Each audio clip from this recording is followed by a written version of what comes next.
अध्याय 7 भारत रत्न उस्ताद बिस्मिल्लाह खां। आत्मकथा। प्रसिद्ध शहनाई वादक उस्ताद बिस्मिल्लाह खां भारत की मिली जुली संस्कृति के प्रतीक थे।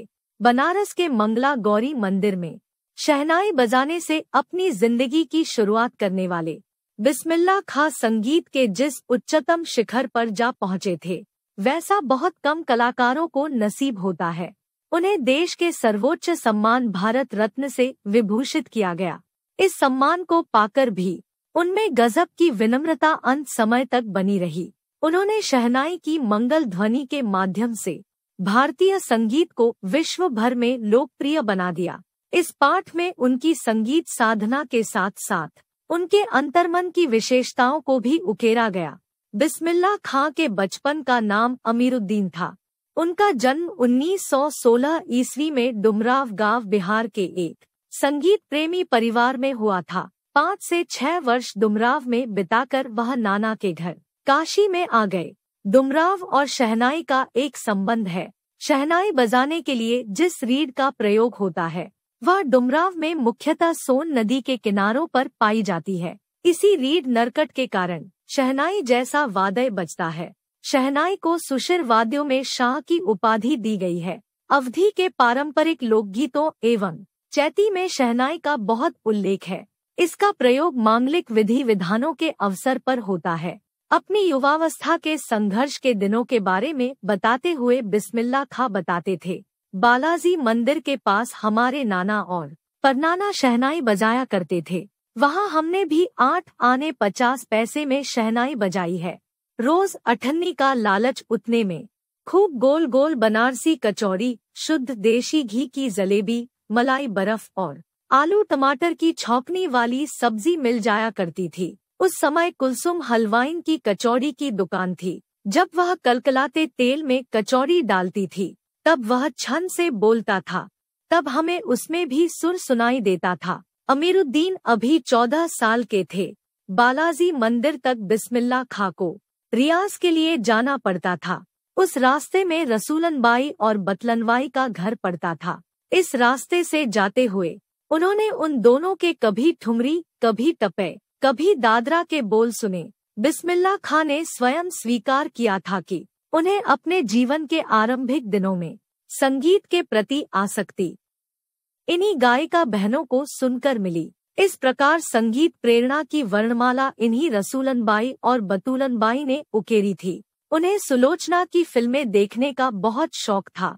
इधर सुलोचना की नई फिल्म सिनेमा हॉल में आई और उधर बिस्मिल्लाह खां शहनाई बजाने से मिली रकम लेकर फिल्म देखने चल देते थे। उन दिनों उन पर 2 ही शौक सवार थे, सुलोचना की कोई फिल्म न छूटे और कुलसुम की देशी घी की कचौड़ी। शहनाई की मंगलध्वनि के नायक बिस्मिल्लाह खां जीवन भर खुदा से सच्चे सुर की नेमत मांगते रहे। वे 5 वक्त की नमाज के बाद सजदे में गिड़गिड़ाते थे, मेरे मालिक एक सुर बख्श दे। सुर में वह तासीर पैदा करके आँखों से सच्चे मोती की तरह अनगढ़ आंसू निकल आए। बिस्मिल्लाह खां को मारू बिहाग, बागेश्वरी, जय जयवंती, ललित, केदार, धनाश्री, रागेश्वरी आदि सभी राग पसंद थे, पर उनसे मालकौंस राग सुनाने की बहुत फरमाइश की जाती थी। मुंबई वालों ने उनके नाम के साथ मालकौंस को जोड़ दिया था। बिस्मिल्लाह खां को काशी और गंगा से विशेष लगाव था। वे अक्सर कहा करते थे, क्या करे मियाँ कि काशी छोड़कर कहाँ जाए। गंगा मैया यहाँ, बाबा विश्वनाथ यहाँ, बालाजी का मंदिर यहाँ। हमारे खानदान की कई पुश्तों ने शहनाई बजाई है। हमारे नाना तो यही बालाजी मंदिर में बड़े प्रतिष्ठित शहनाईबाज रह चुके हैं। अब हम क्या करें, मरते दम तक न तो शहनाई छूटेगी न काशी। शहनाई और काशी से बढ़कर कोई जन्नत नहीं इस धरती पर हमारे लिए। काशी में मरण को भी मंगल माना गया है। काशी आनंद कानन है। काशी का नायाब हीरा बिस्मिल्लाह खां का जीवन 2 कौमों को एक होने व आपस के भाईचारे की प्रेरणा देता रहेगा। बिस्मिल्लाह खां का शहनाई वादन भारत की मिली जुली संस्कृति का श्रेष्ठ उदाहरण है। वे शिव विवाह के समय मुबारक बंदी व सेहरा बजाते थे और ठीक उसके विपरीत मुहर्रम के अवसर पर गम के लिए नौहा बजाते थे। एक ही वाद्य से दो विपरीत भाव निकालना उनकी कला का अद्भुत चमत्कार था। जब शिव विवाह पर सेहरा बंदी बजाते थे तब वे अपने आप को किसी नौशे से कम नहीं समझते थे। तब वे गंगा द्वारे बधिया बाजे बजाते समय झूम जाते थे।